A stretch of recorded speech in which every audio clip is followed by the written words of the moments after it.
Folks, I am in Las Vegas, Viva Las Vegas, Nevada, for the fight of the year and potentially one of the biggest fights boxing can make in Canelo versus Crawford. Welcome back to the W.A.D.E concept presented by The Ring Magazine.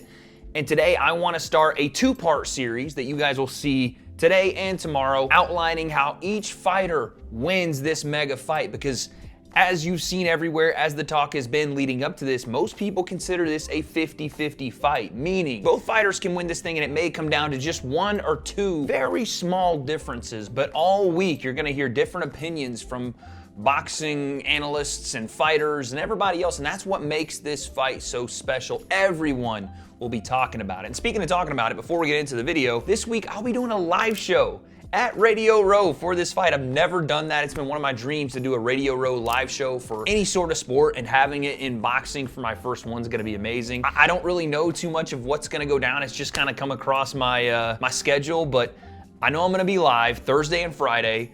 I don't know the times yet, I don't know the guests yet, but tune in right here on this channel, because if it's anything like I imagine it, it's gonna be something you don't want to miss. But today's video is why Canelo Alvarez beats Terence Crawford. Again, I'm gonna do one for Terence, so before the comments go crazy, just hold on, there'll be another one tomorrow. But today we're talking Canelo Saul Alvarez and why he wins, the breakdown.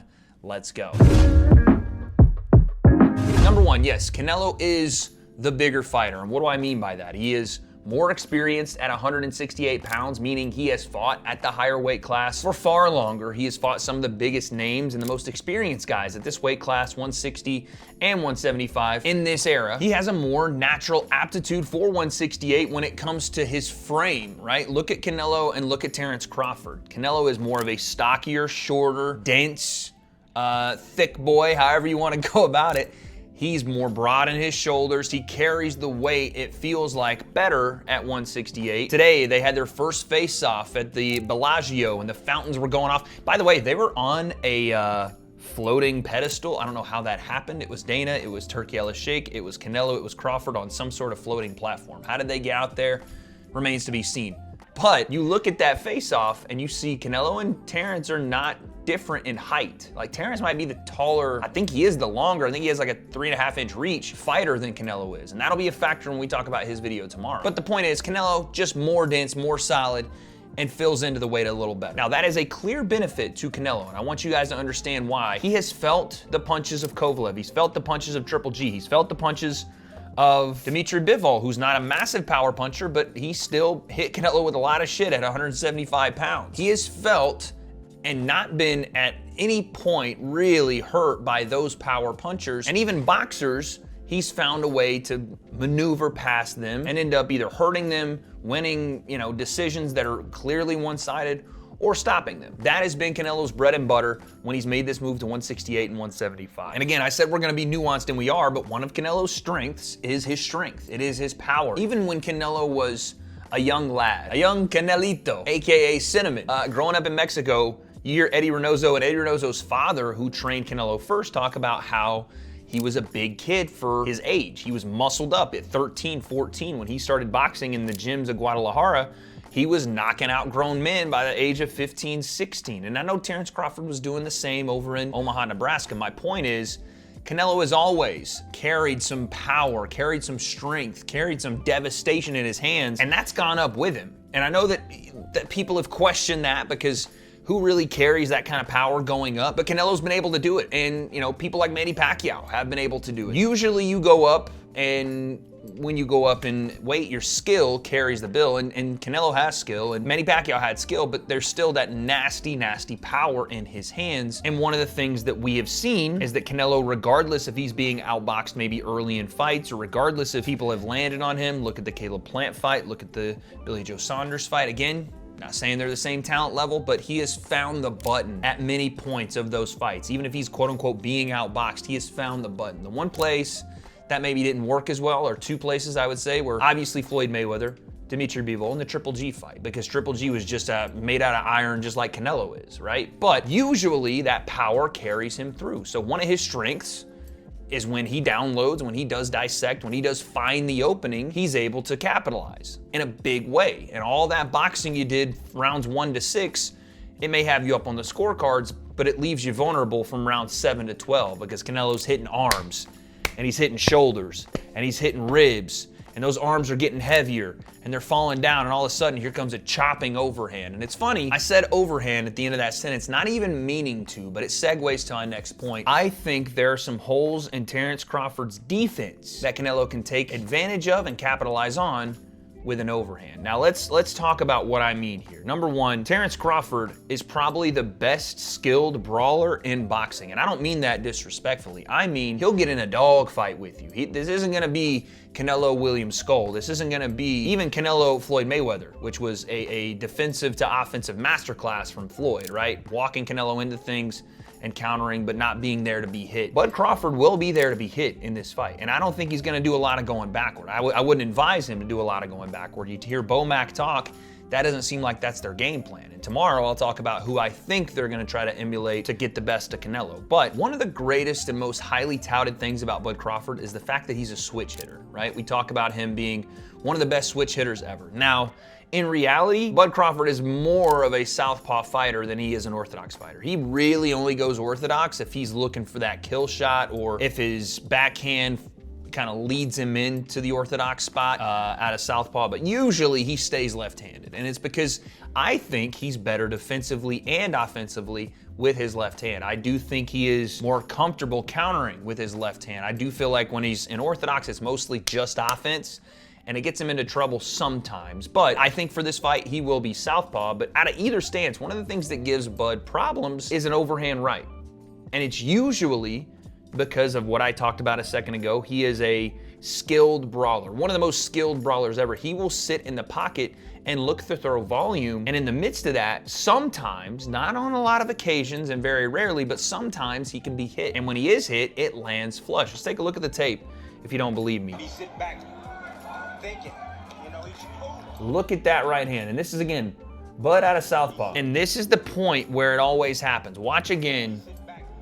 As here comes the jab, and Bud wants to trigger that check hook over the top. This is one of his greatest attacks, and it sets up the left hand behind, but in an orthodox southpaw matchup, you're gonna see a battle of the backhands, right? Because what's a orthodox killer in a southpaw stance? It's the straight left hand, right? That's the straight left hand, straight down the pipe. It's tough for right-handers to see because they're used to your lead hand leading the action, and then the backhand. You go backhand first, and again, head off the center line, bang. It's tough for right-handers to see, and they're usually trying to parry and catch the jab first and then the backhand. So if they miss that backhand, here comes the overhand. There's just a lot of, it's backwards for orthodox fighters to see. But also, southpaws are used to usually seeing orthodox fighters, but just like the left hand is an orthodox killer, the right hand, without the jab or right behind it, is the southpaw killer. So watch right here. You see the jab to kind of post, boom, overhand right. Bud's gotten caught trying to check hook again, and he gets the right hand dropped on. Doesn't hurt him too bad, no big deal, but the point was that it landed, and it landed pretty flush. Bow, right there.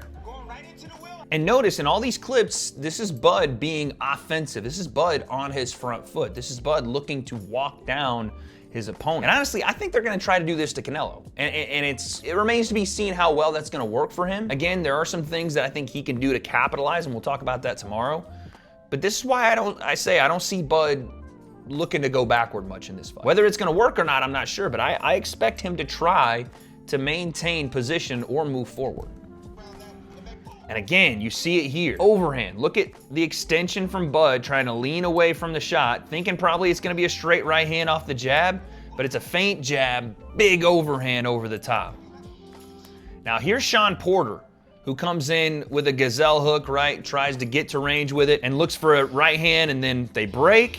Here comes another overhand where Bud, instead of taking that back step to reset, wants to come back with his check right hook. Again here, right? This is the clinch. Instead of trying to reset, he's coming back left hand, right hook. Uppercut or maybe body shot with the left hand. Here comes the right hand across, but here comes the overhand from Porter. Boom! He traded in that moment and he lost. The overhand right got there first. Every time Bud wants to come back with something, whether you've hit him or not, if he's in the pocket, it's boom, boom, or it's boom, boom. And sometimes he can lose that timing battle. And when he does, he gets hit with big shots. And again, here's Gamboa. Now, this one is at an orthodox position, and this is probably the most hurt I've ever seen Bud. But he was tuning up Gamboa here. He was styling on him a little bit. He got a little confident, hands came down, and he eats another right hand though. Out of orthodox, boom, on the button, tagged him with the right hand. Because even out of orthodox and southpaw, Bud will still utilize that same combination, right? He'll still look to go boom, boom, or boom, boom. It's the same thing, he's just switched stance. So again, the vulnerability to the overhand right is definitely something that if you are a Bud Crawford fan, you don't want to see Canelo land on him, because when Canelo lands overhand rights, and I'm going to show you a clip of Triple G, but watch how he chops that through the guard and drops Charlo, who was at the time the 154 undisputed champ. So let's watch Canelo now as he chops this right hand on Triple G. Watch how he sets it up, right? Jab up top, double jab, level change, boom. Behind it. Walking Triple G down with that double jab, right? Boom, cover the eyes, feint, rip. Boom. That is what I call a massive exploit in Terence Crawford's defense.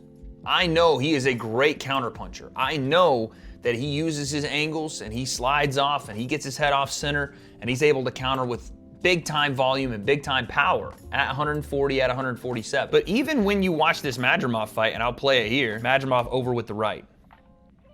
Boom. If you stand in front of Canelo, not to say he's going to do a ton of that, but if you stand in front of Canelo and look to trade with him, that's not going to be a great night for Crawford if he does that. And I expect them to be very aggressive offensively, because you kind of have to be. One, I think there's a bit of pride in Terence Crawford not wanting to be walked down by Canelo, not wanting to be on the back foot, not wanting to be the defensive fighter.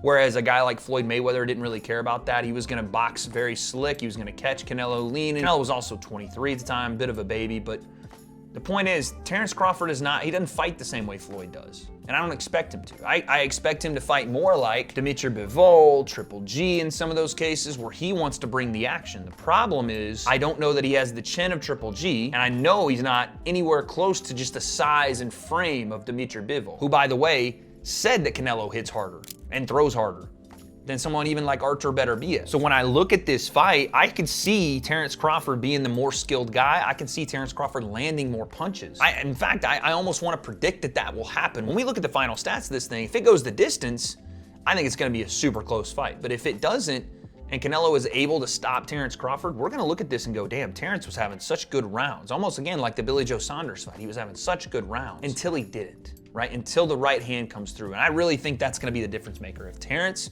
wants to stay in the pocket and look for multiple counters, which I think he should, because when Terence plays that risky game that I think he has to play in this fight, and I think it's just the reality of the fight, he has to be risky to beat Canelo. You have to enter the fray. Look at the guys that have won with the skill sets they have, right? No one has Floyd Mayweather's skill set, so the other guys that have given Canelo problems, they've gotten risky, right? They've played the game with Canelo, or they've been able to back him up and use their volume. I think Terence is gonna have to try to do that, but again, in that fray, you risk getting knocked out cold, or in that fray, you risk getting beat up with right hands and chopped on with the left hook, right? And another thing, Canelo will throw that left hook out, even out of the southpaw position, just to see where you're gonna move your head, right? Or to lead you back into that big overhand right. But I think that's probably the biggest factor in this fight, is not just the right hand, it's not the susceptibility to right hands, it's Terence Crawford's willingness to play the game, to be risky, right? And I bring up the whole right hand scenario to say this, it's not just about Canelo landing a right hand and the only susceptibility from Crawford is the right hand. It is what you see in those clips that merge the two together, is that Terence is willing to play the game. He's going to try to stand in front of Canelo. He's gonna try to counter him with multiple punches, which again, I think is probably the path to victory. But in that path, somewhere along it, there's going to be roadblocks or potential street shutdowns when Canelo decides, I'm done playing this back and forth, here comes an overhand. Or I found your timing, I found the spots in between with my head movement, with my upper body movement, and you can't hurt me like I can hurt you. That may be the difference maker. When Terence feels like he's gotten all the power that Canelo has. When Terence feels he can hurt Canelo, when he gets confident in the pocket and he throws those combinations and he stays just a little bit too long in there, right? Little bit too long in the kitchen, and Canelo finds that right hand, or Canelo finds that left hook, or Canelo progressively over the rounds where him hitting you in the shoulders early on, it didn't really hurt as much, but now round 6 and 7's coming and it's harder to hold your hands up. And you still got to do that game plan. You still have to be in front of him. You still have to walk him down, because if you get on the back foot, then things really start going downhill. And I know everybody's super impressed by Terence Crawford's footwork, and he may actually be able to fight a great defensive fight should he get up early in the cards, but I'll offer you this reminder, not just how you play the game, not just the power difference, but remember, this is his first fight at 168 pounds. This will be a bit of a different feel in there. So yes, while you have success early, what happens if you do get a little tired late on, right? What happens if you do want to transition to a more defensive posture later on and those feet are a little heavier than they felt at 147, a little heavier than they felt in the Madrimov fight at 54. And Terence didn't look super spry in that fight. So, again, this video being Canelo's path to victory, I look at all those scenarios and say, Terence could be up early. I almost expect him to be up early in this fight. Landing combinations, having success, but Canelo having more damage when he lands, having more effect when he lands, and round by round by round starting to accumulate, and Terence starting to slow down. Again, not being used to the weight, not being used to himself at the weight, not just fighting a guy in Canelo that's more advanced, but just himself. And then the power from Canelo sets in, and then the timing starts to become equal. And then those risks that you were taking earlier and getting away with because you were fresh, because you had prepared well, they start to fall by the wayside, because if Canelo is not hurt, which I don't expect him to be, and Canelo is still trying to find that opening and he's still throwing hard punches, eventually the levee will break. And that's why I lean more toward a Canelo knockout, because it'll be, we've talked about a 50-50 fight. I think it'll be tougher for Canelo to win a decision. I do. Just because of the skills and the ability and the well-roundedness of Terence Crawford, if he decides to really take that fight to Canelo early and really leave no doubt in the judge's mind. But again, that back half of the fight will be so important. And if he falls off a cliff, whether it's, you know, the stamina, whether it's just the power that Canelo has got in his hands that eventually takes a toll, how does that back half look, and can Canelo, you know, make the comeback on the fight? I truly think that it'll be an early, successful fight for Terence Crawford, which may be the biggest dose of poison for him in this fight, if that makes sense, because that success and him continuing to engage with that success ultimately, I think, will lead to his demise. Is the success early, the willingness to trade, the willingness to be in the fire, and what I keep calling him this, and I don't mean it disrespectful, but to be a skilled brawler, to be there when Canelo's throwing, not backing away from punches, getting head off the center, trying to look for the check hook over the top, trying to look for the left hand of the body, and then the combinations. Just eventually, you either are perfect in those exchanges, or Canelo finds one, or he finds two, or he finds one that leads to two, then three, then four. I know Terence has sparred big guys. I know that he's got Lester Martinez in camp. I know all that, but eventually Charlo found it out. Plant found it out. Kovalev found it out. Dimitri Bivol even said it. Saunders found it out. These bigger guys found out that the power with Canelo, regardless of what you felt before, is different. If you take too many, they will accumulate, and eventually that will be the reason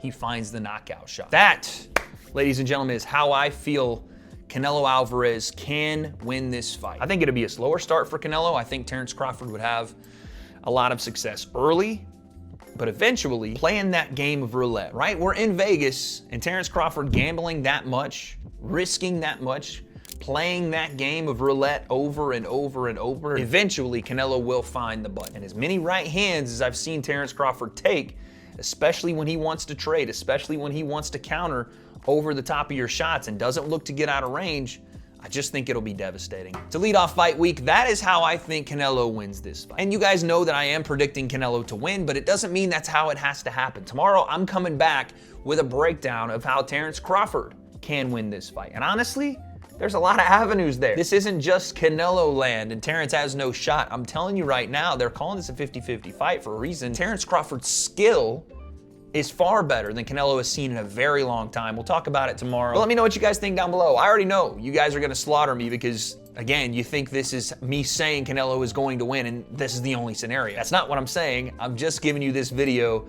as a reference to how I think it can happen. Tomorrow, Terence Crawford's turn. But if you disagree with what I said here, let me know why down below, and who do you think wins and why, because I don't have those answers. but we're only 4 days away. So Saturday, September 13th, live in Allegiant Stadium, presented by The Ring Magazine. It's Canelo, it's Crawford. Both men fight for legacy. One will walk out the winner. Who will that be? Guess we'll find out.